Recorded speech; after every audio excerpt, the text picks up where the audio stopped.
Hello everyone and welcome back. Today I am back working in Rooms of Wonder and I decided to go ahead and continue on with our little magical objects page. So today I'm going to colour those little mushrooms and I decided to do them in blue and violet, and then we're going to continue on that gold sort of background all the way through. So let's get started. So I am using 3 different types of pencils today. This is my Polychromos that I'm starting out with, and this was the light magenta, which is the 119, I'm pretty sure off the top of my head. And I'll also be using my Albrecht Dürer and my Brutfuner Watercolour pencils for the background. I'm using exactly the same colours for the background that we did in the last little episode of this one, just to make that background completely uniform all the way throughout.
So as usual, I'm going to just slowly build up my shadows. So I'm just going to go in here and go underneath sort of the not quite underside of the mushroom, but more sort of on the bottom part of that of the cup. So I'm just going down here with this purple violet, and then I'm going to go in underneath all of the white spots just so we get a little bit of a shadow happening there. And then I'll probably end up going in with some dark indigo, I think, as my darkest shade. I don't want to use black for this just because I haven't really used it much for any of the other pictures, so I want this to kind of seamlessly work its way into this page.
So now that I've got a few layers down, I'm going to get my dark indigo out and just really start shading things up here.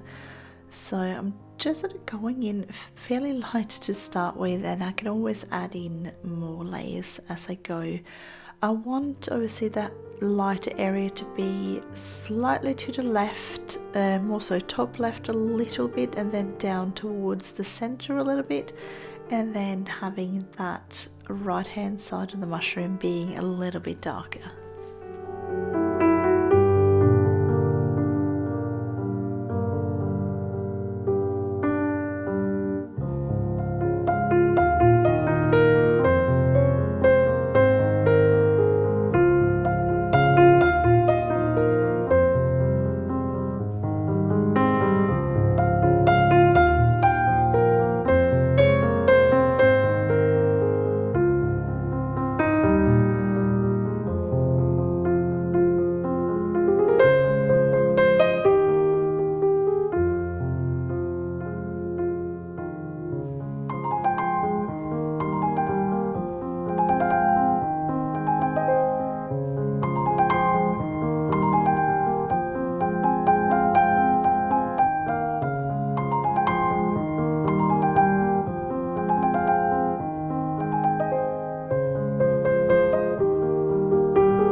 Now I will be going in later with a bit of Posca pen just to remove some outlines. I'm not using Sakura today just because I got a little bit of limited time and I want to use the Posca just because it sits a little bit more sort of on top. It's more paint rather than a pen, if that makes sense. With the Sakura Jelly Roll, it's got that little ballpoint pen tip and means I can't really use it when the background is still a little bit wet. So, but with the Posca I should be able to get past that because it's sort of just coming out without me having to push down too much onto the paper. So I'll do that afterwards once I got the background in place, and yeah, we'll just sort of finish it all off at the end.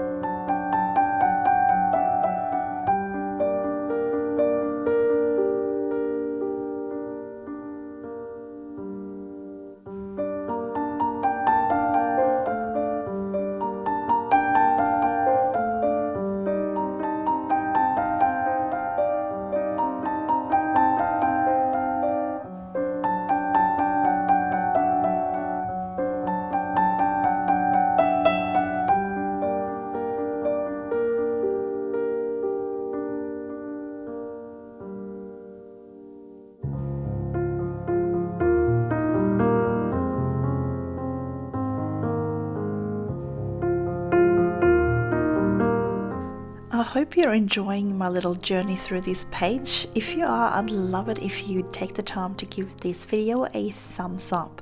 It really does help my channel grow and make sure that the video is shared with a much wider audience. And if you're new here, I would really love to have you subscribe, and don't forget to click the notification bell to get notified whenever I post new content.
Now, I definitely promise that we will get through this whole page at some point. I'm hoping to be able to pre-record quite a lot of these little ones and have them scheduled up for when I'm overseas a little bit later this year. It's only a few months away now, and I'm just trying to make sure that we have some content so that you guys don't get to miss me too much. I don't want that to happen, but hopefully we can get this finished as part of that. So I'm just trying to figure out what sort of colors I'll be using for the lower two lines there, the lower two shelves as well. So we'll figure that out, whether we'll go more with like the metallics as we're doing here, or if we're going to go with something completely different. If you have any ideas, please let me know in the comments below.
So as you can see with this second big mushroom, I'm sort of doing the same thing as I did with the violet one, starting out with my lightest color and then building my way up.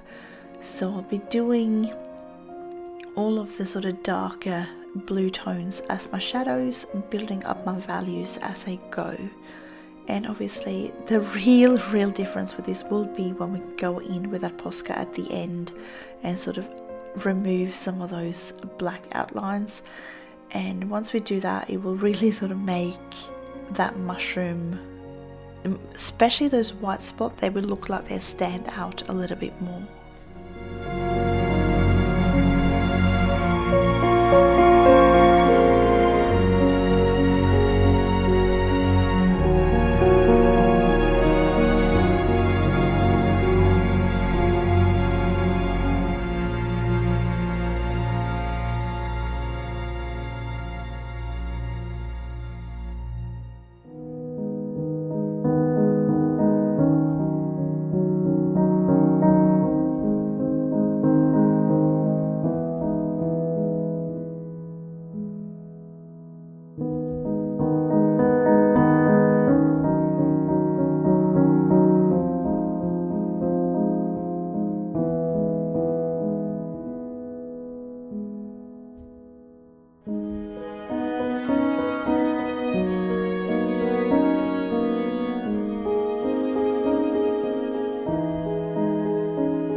So as you can see, I'm not going super complicated with these mushrooms.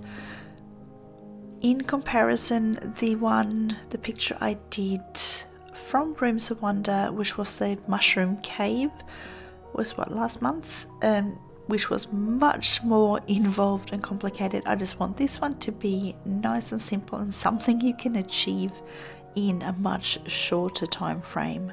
So we're just going in nice and easy and just getting the shadows, the highlights, and then removing some outlines just to get that nice effect fairly simply.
So I'm just going to get started a little bit with the Posca pen. I'm not going in absolutely everywhere. I just wanted to start getting a little bit of outlines removed on these little white spots here.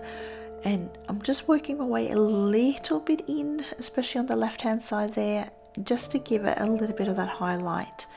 And when you have that next to the shadow on the right hand side, it sort of makes it look like these little dots are sort of poking out a little bit, so they're not sitting flush with the cup of the mushrooms. They are sort of 3D and poking out a little bit more.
So I'm going to go ahead and get started with the background. I'm starting with my Albrecht Dürer, but I will be swapping in between Albrecht Dürer and the Brutfuner watercolor pencils that I've got, just for the simple reason that I don't have a large set of Albrecht Dürer. I have I think it's a 24 set that I've then added some individual pencils to. So I think I have something, it's less than 40 that I have, and I'm missing quite a few of the colors that I need for this background. So that's why I've gone into one of my other sets and just grabbed the ones I need for that. So I'm just starting out with my ivory just to make sure that I get a pretty decent amount of highlight at the back there.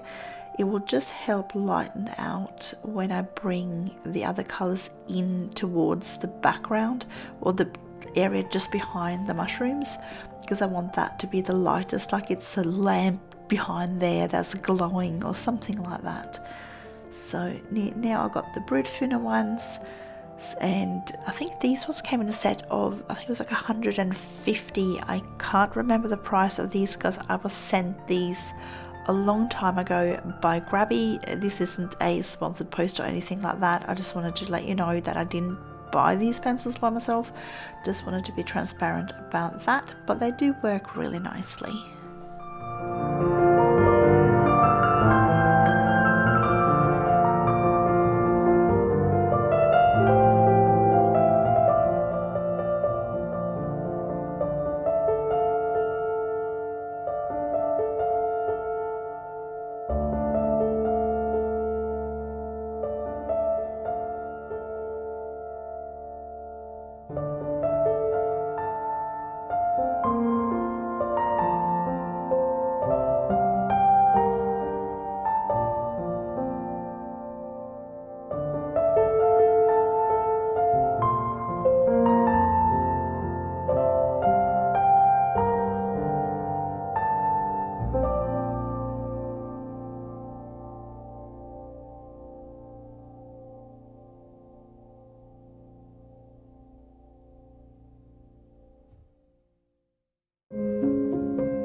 So as you can see, I am adding in all my layers to start with, and then I'm going to blend those out with my Pentel Water brush, which is the one I tend to use. And then I'll wait for that to dry, and then I'm going to go in with a second layer where I might activate some of it, I might activate all of it, or I might not activate it at all. I will just see what I feel like when I've done that extra layer afterwards.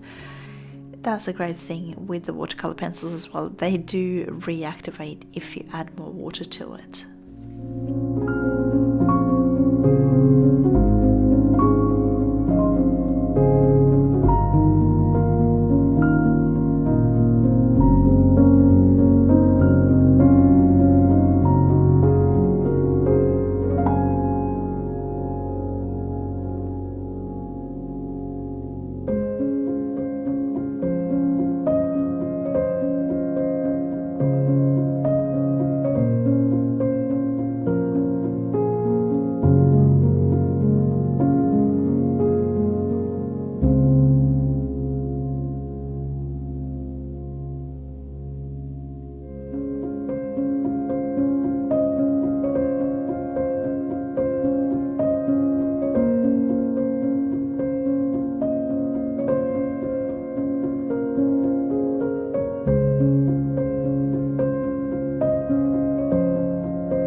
So here is my Pentel water brush. So I filled it all up, and I've got the fine nib today, that little paintbrush. I've got my little paper towel. I keep reusing the same one, less wastage.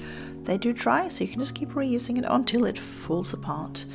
So I'll just keep that in with my watercolor pencils most of the time. And I do try to wipe off the paintbrush as often as I can, every few seconds usually. Today this paintbrush was being a little bit silly. It kept releasing like an absolute huge amount of water, and you can see down on the left hand side on the wall at the back there, you can see there is a little bit of an area forming at the moment between the two mushrooms on the left there. You can see it looks like there's a grey area there, and that's just a little bit of water that's just saturated the paper a little bit too much. So I'm just going to let that completely dry. I'm not going to go over there again and do anything more. I don't want to add any more water to that before it's completely dried, because I don't want to warp the paper too much or risk damaging the paper with too much water.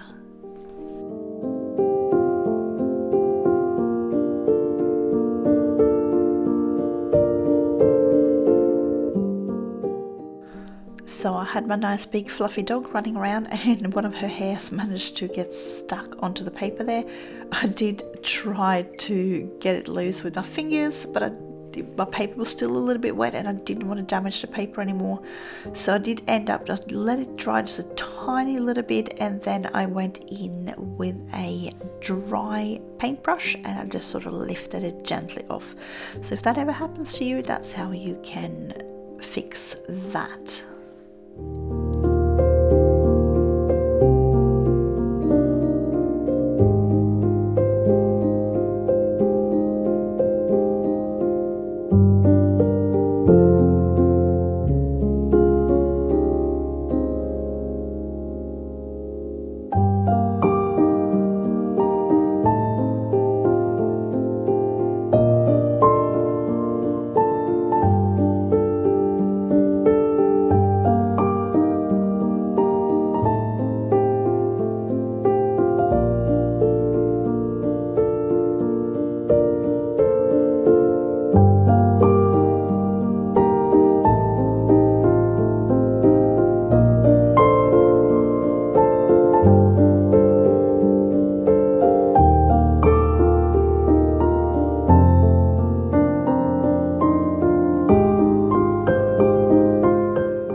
Waiting for this background to dry, I'm going to go in with my Posca pen again, and I'm just going to erase some of these little black outlines. I'll go over certain spots where I feel like it needs another coating, like especially like on top of these little white spots there, and then I'm just going to wait for that background to completely dry, and then I'm going to go in with just a second layer of all of my colors.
I waited another half an hour, and then my paper was dry enough. You can see that spot that was on the left there is now completely dried. It's safe for me to now go ahead and add some more layers on top where I want it. Again, I'm trying not to go too far in, but I just needed to go a little bit further in with these other colors, just because I felt it was a little bit too much highlighted compared to the picture on the left there. So I just wanted to go a little bit further in, but you don't have to go too much. You can take this slowly, and you can do more layers if you want to, and just, yeah, take it nice and slow.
Now, if you notice that dark brown area up the very top left there, just right next to where I'm going at the moment, that was me accidentally using a Polychromos pencil last time, which meant I couldn't activate that. So I'm just gonna try to get in here now with that walnut brown in the Albrecht Dürer and just make sure that I blend that in nicely.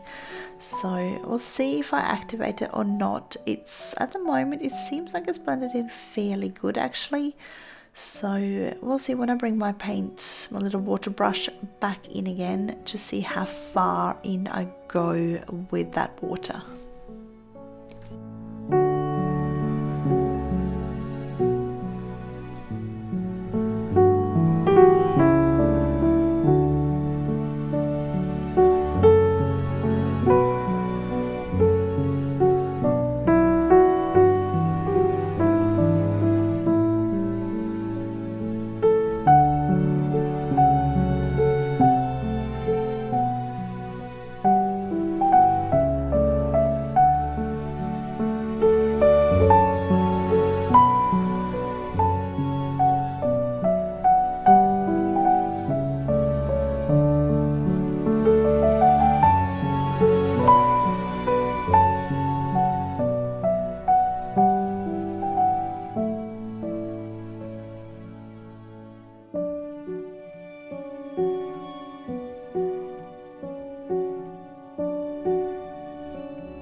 So as you can see, I am pretty much leaving those darkest areas completely alone. I'm just sort of blending out in towards the highlight a little bit, but not too much.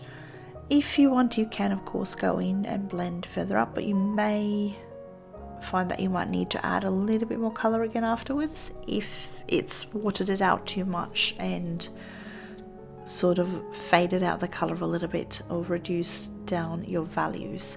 So just make sure that you have that big nice contrast between the lights and the darks with that background, because that's what makes it stand out a little bit more. So I'm just going in now with my Posca pen again, adding some little dots just like I did on the picture to the left, and once we've done this, we are finished.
And there you go. I think we've got enough sparkles in place, and I'm really happy with how this turned out. I was able to blend that background seamlessly in with the picture on the left hand side, which is of course my big goal here, is to make it all look seamless and make it look like we did it all in one go. So thank you so much for coming here and watching me today. I really appreciate you being here, and I wish you all a colourful day.